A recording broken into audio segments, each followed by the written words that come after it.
Welcome to the IELTS tips and tricks. Today we are going to learn IELTS speaking vocabulary. अगर आप इन words का use करते हैं तो आप यकीन नहीं मानोगे कि आपको अच्छे बैंड मिल सकते हैं, क्योंकि ज़्यादातर स्टूडेंट क्या करते हैं कि सिंपल वर्ड्स का यूज़ करते हैं वाइल स्पीकिंग। तो उससे क्या होता है कि जो बैंड स्कोर होता है वो 7 तक ही जा सकता है।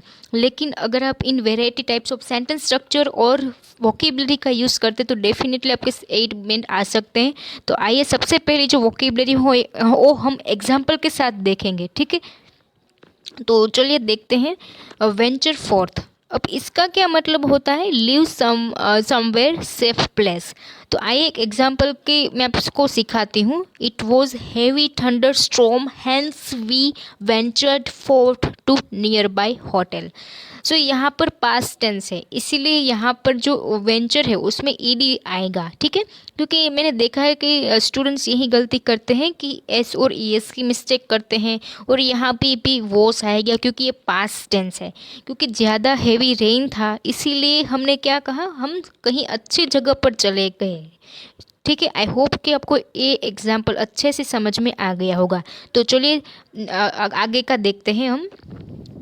अभी तक आपने हमारे चैनल को सब्सक्राइब नहीं किया है तो please subscribe to my channel. अब देखिए दूसरा जो वोकेबलरी और जो फ्रेज है वो है किक बैक। उसका मतलब ये होता है relax. I often kick back after returning from work.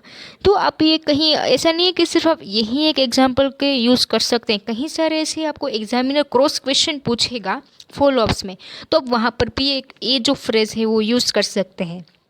आप इसकी प्रैक्टिस कीजिएगा क्योंकि प्रैक्टिस मेक्स मैन परफेक्ट। अब आके देखते हैं गो बाय और went by. You can use and it varies by the tense, such as you can use in present tense go by, whereas went by you can use it is when you are talking about in past.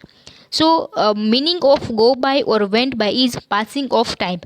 So, whenever you have to talk about passage of time or passage of time, then you can use these two phrases. So, let's see the example of these two phrases. 2 years went by since I have not been watched television. इसका मतलब ये होता है कि 2 years से मैंने television नहीं देखा है, क्योंकि 2 इयर्स चले गए लेकिन मैंने अभी तक टीवी नहीं देखी है, टेलीविज़न में एक भी शो नहीं देखा है। आगे देखते हैं get rid of. Meaning of this phrase is to remove. You can use this phrase in the writing as well as speaking. Here the example of is to rid of using plastic bags. Government should dash dash dash. अभी का जो trend है वो यही है कि plastic bags को use ना करें, ठीक है। तो वो बहुत ही आसानी से हम रिमूव कर सकते हैं प्लास्टिक बैग्स को, ठीक है। क्योंकि गवर्नमेंट अगर इम्पोज करते हैं strict rules then we can easily get rid of, ठीक है। तो चलिए नेक्स्ट देखते हैं computer age. Because I have seen that so many students are speaking that in this contemporary era and so on and nowadays why you are speaking like this? Instead of this you should use these new words like computer age, ठीक है। क्योंकि मैंने देखा है कि बहुत सारे ऐसे स्टूडेंट्स हैं जो लिखते भी है कि इन दिस कॉन्टेम्पररी एरा। देखिए मैं आपको इसीलिए मना कर रही हूँ क्योंकि इससे आपके बैंड इंक्रीज़ नहीं होगा, वो 7 और 6.5 बैंड में ही वहाँ रहेगा। अगर आप इसकी जगह कोई अच्छे वर्ड्स का यूज़ करते हैं तो डेफिनेटली आपके 8 बैंड आ सकते हैं। आगे देखते हैं ब्रेक थ्रू। ये वर्ड्स ने आपको ना जो रीडिंग होता है ना वहाँ पर भी आपको मिला होगा, ठीक है। जिन्होंने भी कैम्ब्रिज का रीडिंग किया है तो ये कहीं बार ये रिपीट हुआ है। तो ये वर्ड्स जो है वो यही नहीं कि आप स्पीकिंग में यूज़ कर सकते हैं, आप राइटिंग में भी बहुत सारे जैसे कि ब्रेक थ्रू है यूज़ कर सकते हैं। ये फॉर्मल वर्ड है इसीलिए। Meaning of it is important discovery. For example, recent breakthrough definitely fascinate people with dash dash dash.